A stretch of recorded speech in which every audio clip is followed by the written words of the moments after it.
watching this tape, pay particular attention to how well we prepare for our golf shots, starting with our eyes, focusing on the target, then how carefully we aim the club and set our bodies, and most importantly, the rhythm of this preparation that carries over to our swings, which creates an easy, fluid transition from pre-swing through to in-swing motion. Because golf is such an individual game, our full swing fundamentals are tailored to your personal physical characteristics and abilities. However, all good swings have certain similarities. Basics such as a good grip position, a good body posture, and good arm and hand motion that produces an effortless yet powerful swing. Rather than the powerless effort so many golfers try when they try to hit the ball hard. If there's a secret to our success, it is this: let the swinging of your hands and arms create the pivot of your body. Swing the club and let your body complement that swing. Don't try to create a swing from excessive body motion. If you do, you're one of the golfers who plays a non-violent game violently from within. So think swing as you watch the rest of this tape, and I hope you enjoy it as much as we've enjoyed making it for you.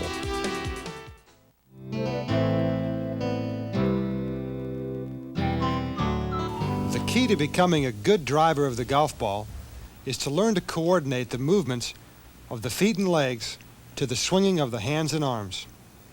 The faster you try to swing your club, the faster you must move your lower body to provide balance and support. For the lower body to be able to move and respond quickly, you must first create an alive and alert address position.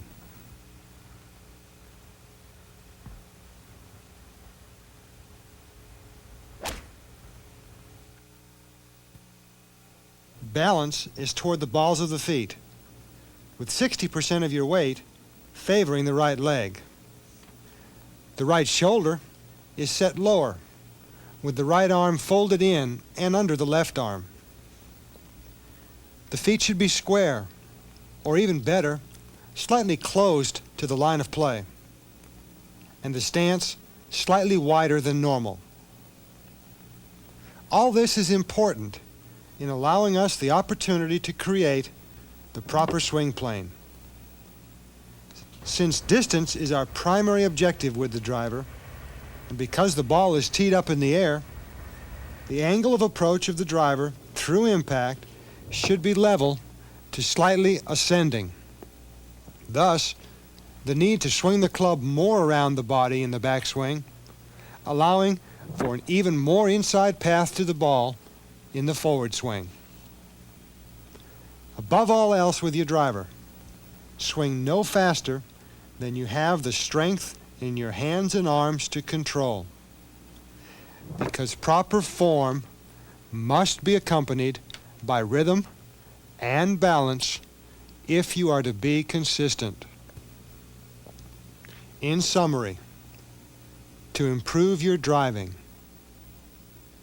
concentrate on a good posture position that lets the feet and legs work freely.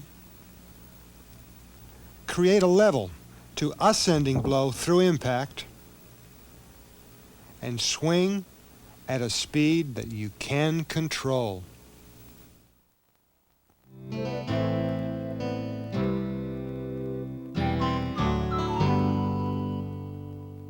In all the years that I've been teaching this great game of golf, one of the most important things that I have learned is to teach a player how to hold the club properly, which is what we call gripping the golf club. I've seen a lot of bad grips in the game of golf, and therefore I've seen a lot of bad golf swings. You've got to have a good grip to create a good swing.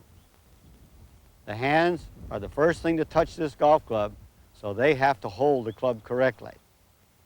A good grip opens the door to a real great golf swing. And we're going to start with the left hand first. Why? Well, it's very simple. The left hand is your lead hand, if you're playing right-handed, and it's your master hand because it's in front and it's above the right hand, which is below it. So this hand controls basically the force of the golf swing, and it has more pressure on the back three fingers than that of the right hand. So we're going to start with the left hand first, and I'm going to place this club against my side, and I'm going to just let my left hand hang to the side of my body. You'll notice when I did that, my hand wants to turn slightly to the right. So I'm going to now reach out and point toward the camera, and you will see that my hand is in a relatively neutral position. What is neutral? That means that the hand and wrist and arm are all in a straight line. If I were turned too far to the right, that would be a very strong grip, as we call it. If I were turned too far to the left, they would call that a weak grip.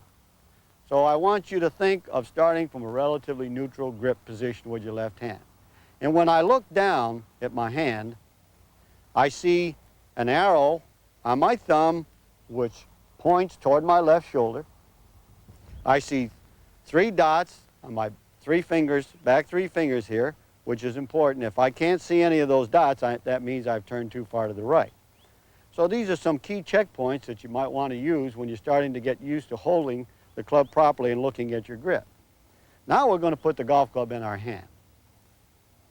And how do we do that? First of all, let's open up the palm of my hand, and then you'll notice I have drawn a line across the middle of the forefinger up into the upper part of my hand here, and the club will run diagonally across this line so I can have a sound, solid position to strike the golf ball from with the golf club. So I'm going to put the hand in a neutral position here. I'm going to place the club across this line. I'm going to put my thumb down the shaft and then close my 3 fingers against the shaft. Now it's important to close your 3 fingers against the shaft with your thumb down the shaft and not try to rotate the hand over because you'll get too strong, meaning too far right. You'll notice that even though my thumb is straight down the shaft and I've closed my 3 fingers against the handle of the club, when I close them, you'll notice that the grip being round forces my left hand to turn slightly to the right. And then you will see the correct grip position of the club with the left hand. Now, from this grip position, you can swing the golf club back with your left hand and arm around and up, and the thumb will support the position of the club at the top of the swing. You can cock the golf club back inside to up, create a good hinging motion from this position. And it looks something like this, around and up with the left hand and left thumb supporting the shaft angle and the head and the face of the golf club. Then we can unhinge down and unwind through the golf ball. If my grip is too far over, the golf club will be turned around my body too much, the face of the club will get shut, and I cannot create a good striking action from that position.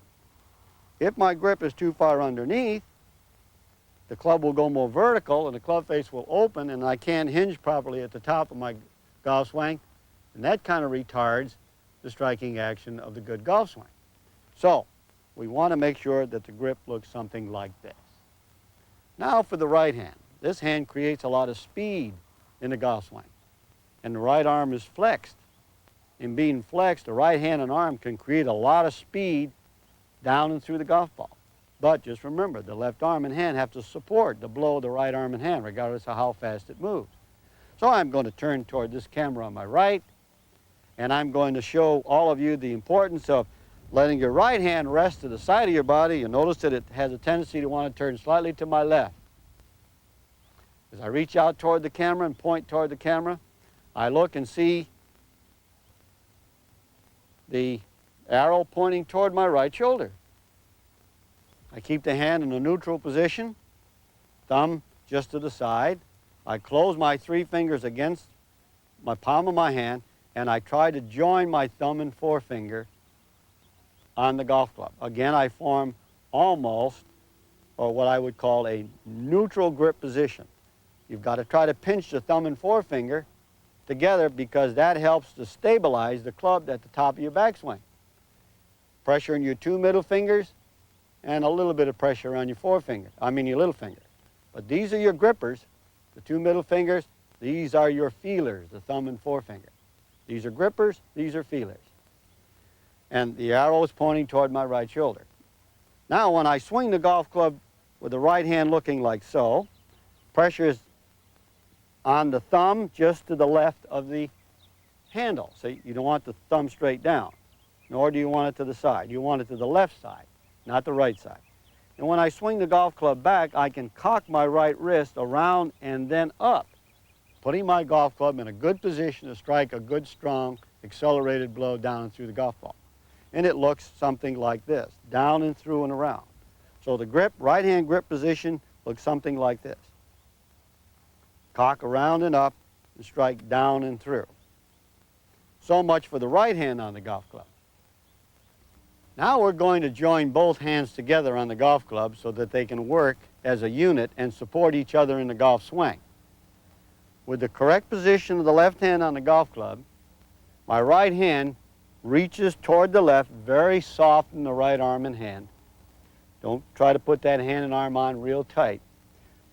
And as you close your right hand against your left, you will form pressure from the valley of the right hand into the heel of the right hand against the thumb of the left hand. Now this pressure here must stay constant and the same all the way through the swing in order to support the force of the golf swing. If it decreases during the swing, you're going to lose control. So the pressure of the right hand stays firm against that left hand, and as we swing the golf club to the top of the golf swing, the hands stay unified.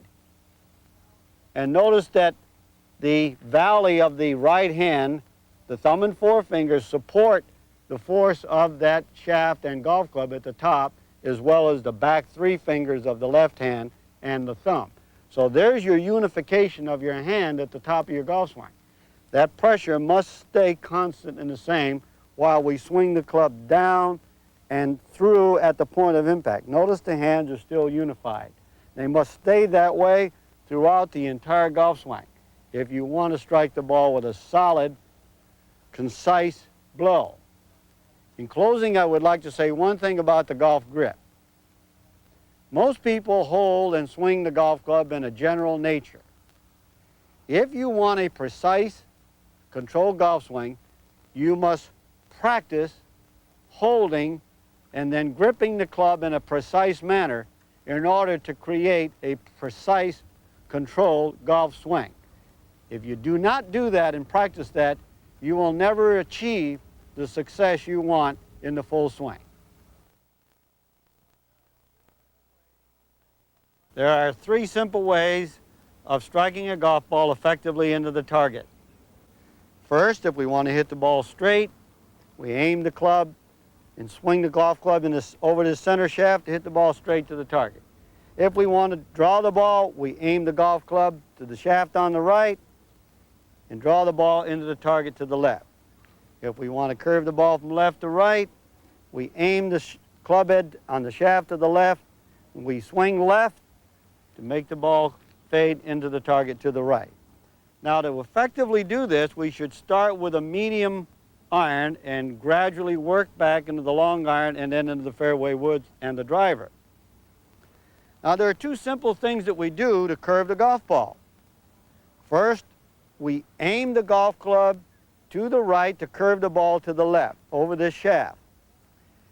And then we get our body aligned parallel to that shaft, facing to the right. That means our stance will be closed and our shoulders will be closed.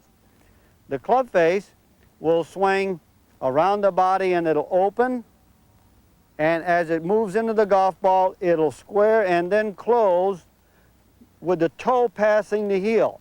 And as the toe passes the heel, the effective angle of the golf club passing through the ball makes the ball curve from right to left. In other words, the club face is closing through the ball to effectively make the ball curve back to the left. Now, when we aim to the left, our body is aligned to the left. So we feel like our stance and our hips and shoulders are now open. Now the golf club swings more upward and away from our body and toward our body, and as we strike down, the heel never allows the toe to pass the heel as we go through the ball. Then the club face moves through the golf ball open, makes the ball slide off the club face and curve back into the target to the right. So when we strike a draw, the right hand works over the left, and when we strike a fade, the right hand works under the left. All right, let's hook the ball first.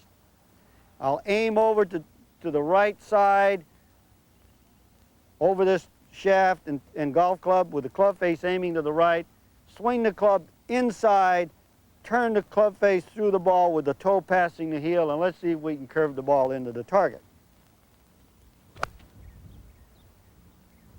So we have plenty of curvature, making the ball curve back into the target. Now I'll aim left, swing left with the club face open.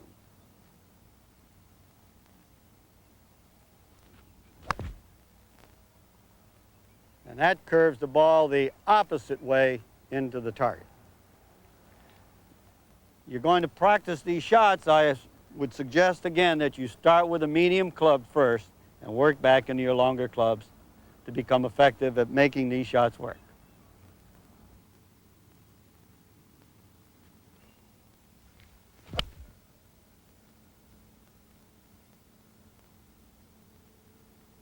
Oh, did I like that one. One of the most intimidating shots in the game of golf is the long iron. And there are a number of reasons why people are intimidated by the long iron. Number one, it's the length of the golf club. Number two is the smallness of the face of the golf club. And number three, the less loft that the club has.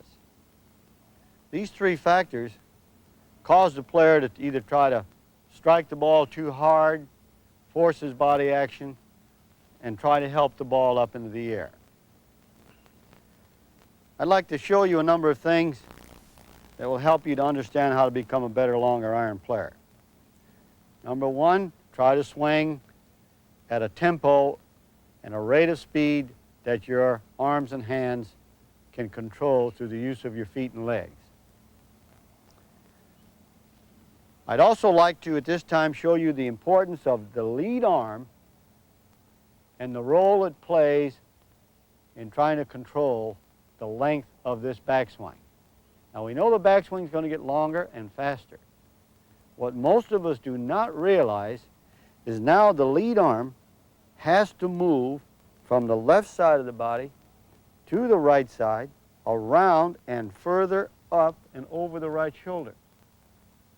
And the further this hand and arm must travel over this shoulder, from way over on the left side, the more difficult it is to control the position of the hand and arm at the top of the swing. So it must be done with some degree of control and pace. If it's too fast, the club can twist to one side or the other, or too far beyond parallel, and your chances of controlling your forward swing are not very good. So we have to learn the pace, the length, and the speed of the lead arm, because it's the hand that's on top, the hand that's in front, and it's the hand that has to master the speed and the blow of the right arm. So when we're swinging this golf club around our body, we must be very aware of the length and the speed of the backswing and the position of the club at the top. Now, when this happens, we get more coil in our hips, we get more coil in our shoulders, we get more weight moving to our right leg. So we have to try to understand and control these particular points that I've mentioned. On the downward swing, when we start with our hands over our right shoulder, we feel a tremendous amount of foot pressure and leg pressure moving down and forward to support hand, wrist, and arm pressure. The faster the arms and hands move down, the faster the feet and legs have to move down and forward to support the momentum of the upper part of the body. If we're too early here and too late here, we're out of position. If we get much too early over here and then too late here on the downswing, we're out of position in the other direction. We must be able to blend and synchronize the movements of the upswing and the downswing so that we can find the ball with the club face square. The ball position is toward the instep to the left heel, and we don't strike down nearly as much as we would with a pitching wedge or a short iron. The reason being, the club is longer, a little more difficult to control. We feel like we're going to just clip that ball off that turf with a slight descending blow and just singe that golf ball off that turf. So remember, the important points in striking the long iron: get your body set up correct, weight toward the instep of the left heel, left arm extended, weight slightly toward the right side, and when you swing this golf club now, make sure that you allow your body to turn, but swing your arms and hands around your body at a rate of speed you can control. Get your weight shifted over to your lead side, and go ahead and let that golf club pass through that golf ball.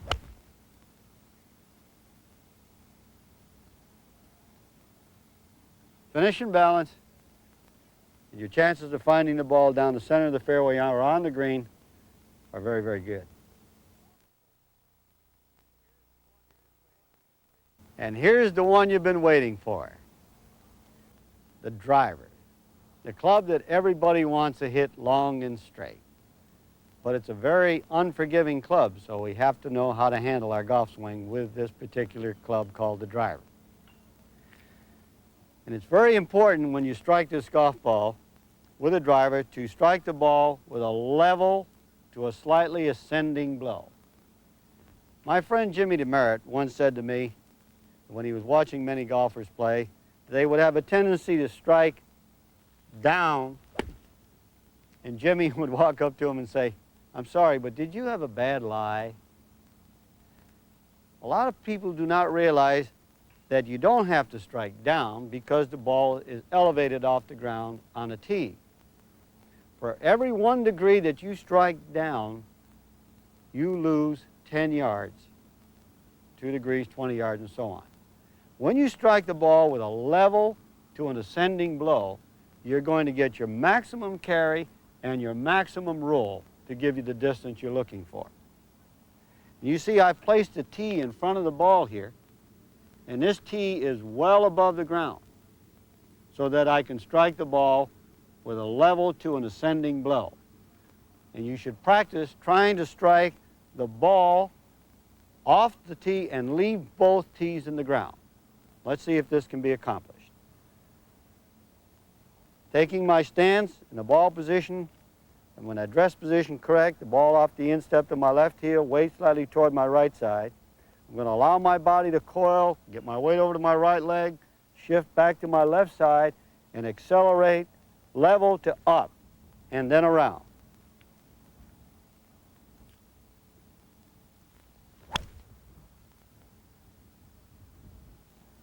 When you've struck the ball and left both tees in the ground, then and only then will you realize how you can achieve distance and good direction.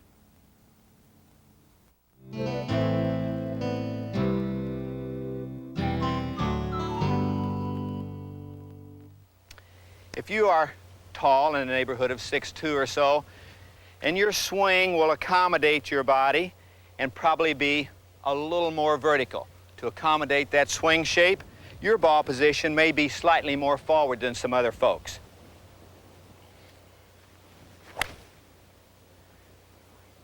If you're average height, your ball position you'll need to find for yourself, but it will be fairly significant that you consider the center of your stance as a guideline for most of the time when you find the ball on the ground. For a shorter player who will have a swing that's more around his body, the ball position will probably be moved slightly to the rear from time to time to accommodate a swing that is more around his body and more rotary in nature. The message being, there is not one ball position for all players. There can't be, because you have different clubs and you have a different body type. If you can't get the club coming sufficiently from the inside, move the ball to the rear of your stance. That will encourage an inside delivery of the club, and it will also help a compatible release of your hands, wrists, and forearms to square the club face.